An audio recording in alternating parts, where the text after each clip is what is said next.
Hello everyone and welcome back to my channel. My name is Erin and for today's video I'm going to be doing my summer reading list for the year of 2020. So I pretty much do these every single year. I compile a list of books that are my top books to read for the summer season.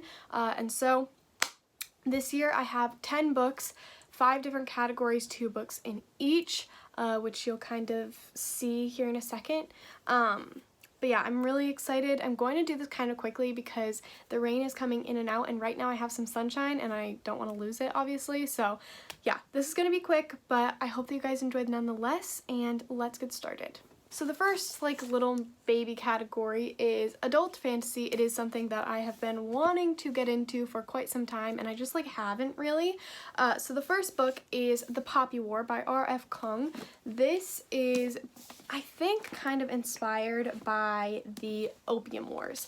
I've seen reviews for this and they all pretty much say there's every trigger warning in this that you could possibly imagine. So definitely be wary of that before going in. Take a closer look just to make sure that you're taking care of yourself. I haven't looked at them. This is about a girl named Rin who takes this test to be in this army and ends up passing it 100% even though she is an orphan and no one expects her to do well on it.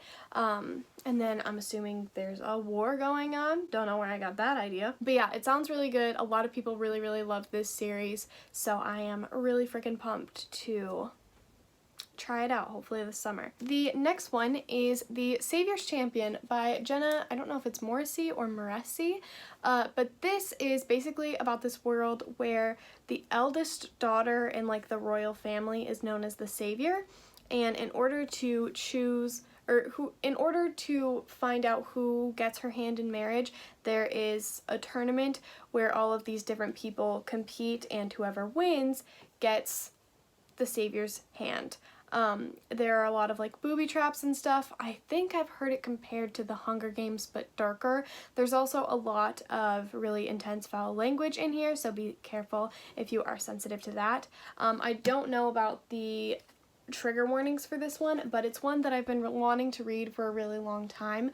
It just sounds really good and something that I would enjoy, so this is another one that I've been meaning to get to and hopefully it will happen during this summer. Okay, my hair is seriously bothering me. I need to put this up. Okay, not great, but an upgrade. Okay, next, I don't really know what I'm calling this category, but I have one graphic novel and one manga. So the graphic novel is Monstrous Volume 2. This is The Blood. I read Volume 1 in December and I just haven't picked up with the series since, even though I did really enjoy it.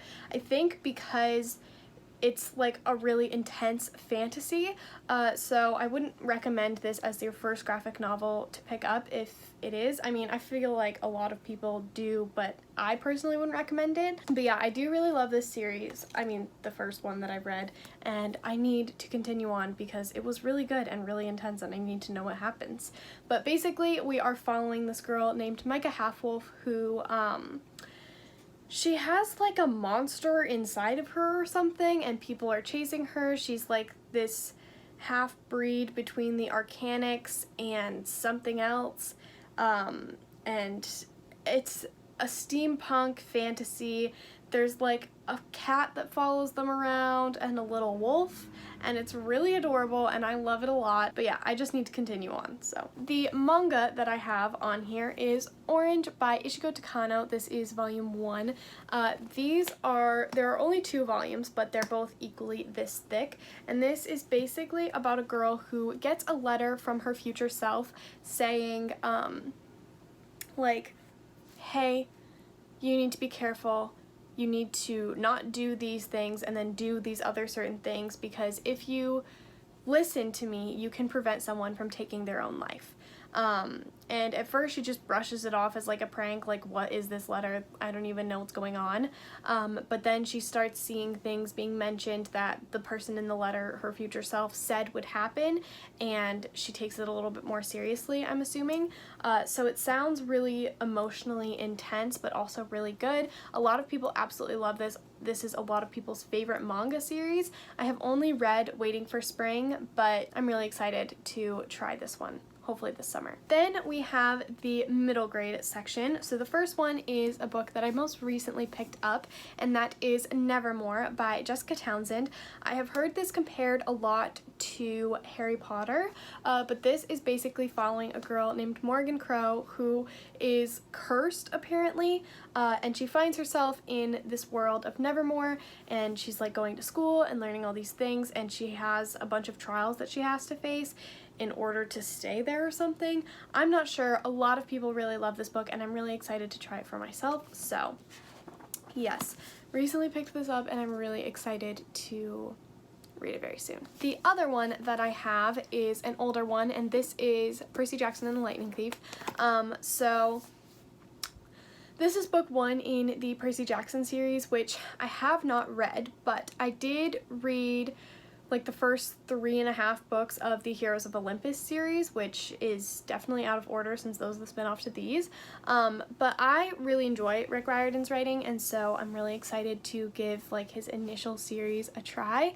I know not tons of people are crazy about it anymore, but it is definitely a staple for people who grew up with it. I've already started this one. I'm like 30 pages in, and I actually really enjoy it. I think that Percy is super witty, and I love that, so I'm really excited. I did enjoy the movies, but that's probably because I'd never read the books. But yeah, if you live under a rock and you don't know what this series is about, it's about this guy named Percy Jackson who is in 6th grade, and he finds out that he is a demigod. This is very Greek mythology based, and I get through Rick Riordan's books really quickly, so I feel like this is a series that I will be able to marathon, but I at least want to get to the very first book this summer. Then I just have straight YA fantasy that I really want to get to. The first one being A Reaper at the Gates by Sabaa Tahir. The 4th and final book in the series comes out in December, and I'm like a quarter of the way through this one, so I just need to finish it already because these are really, really good, and I do really enjoy them. I just haven't finished this one yet. I loved An Ember in the Ashes, which is the first book. This one's the 3rd, but I just want to be caught up so that by the time the 4th book comes out, I can read it along with everyone else. So the other one is another one. The other one is another one. That's interesting. The next one is another one that I got pretty recently, and that is The Bone Crier's Moon by Catherine Purdy. This is basically about this girl who is a bone crier, but in order to fully become a bone crier, you have to sacrifice your one true love, which is where Bastian comes into play, who is this person, I'm assuming, and he has something against the bone criers because his father was sacrificed for the bone criers, and I think he is next in line to be sacrificed by our main character. But this came in the Break the Curse box from Fairy Loot, so I'm hoping that doesn't happen with them because that would be rather unfortunate. But this is the first book in a duology, and it's absolutely freaking stunning. It's kind of thick, but also like the font is pretty spaced out, so I have a feeling it will be a quick read. I'm really excited to get to this one. This cover is stunning, and I just keep staring at it, so it needs to happen. Then lastly, we have the 2 like contemporaries on this list. So the first one is one that was really popular last year, and I just never got around to reading it, and that is Red, White, and Royal Blue by Casey McQuiston. This follows the first son of the first ever female president in America and the Prince of England, and they have a hate-to-love romance basically, but they have to pretend to like each other as friends, and then it becomes more, and they have to hide their actual relationship. It sounds very complicated, but a lot of people really, really love this one. Something that I'm apprehensive about while reading this is that I've heard that there's a lot of talk about politics in it, and I, for one, don't like reading about politics. I don't like talking about politics, and so I have a feeling that I'm not going to enjoy that part, but it's a hate-to-love romance, and it sounds really good, and a lot of people really enjoy it, so I'm hoping that I will set that aside and be able to enjoy this as well. But yeah, it seems like it's going to be a quick read and going to be a really cute one, so this is second to last one on this list. Alright, lastly we have Anna K by Jenny Lee. This is a newer release, and this is a retelling of Anna Karenina by Leah Tolstoy. This is basically about a girl who lives on the Upper East Side of Manhattan, Why did I think she lived in California? But she lives on the Upper East Side of Manhattan, and she basically does everything right. She doesn't really break any rules, and then she meets this one boy who she kind of really likes, I think, and she starts kind of breaking that and making poor decisions. Books with Chloe recently read this and said that a lot of the characters are really unlikable, but there's just something drawing me to this book that I have a feeling I'm going to absolutely love it. So fingers crossed, but I am so freaking excited to read this one. Even though it is quite long, the text, or the font, is really, really small, so this ought to be interesting. Those are the top 10 books that I'm really hoping to get to this summer. Obviously, I'll keep you posted with my June TBR. There will be more that I really want to get to, but those are just my priority. Let me know down in the comments what you guys want to read this summer, if you've read any of these, what your thoughts are, what you think I will think of them, any suggestions you have. All of that fun stuff. I hope that you guys enjoyed this video, and I really hope that you're all doing well, reading, mentally, and otherwise, and I will see you in my next video. Bye, guys.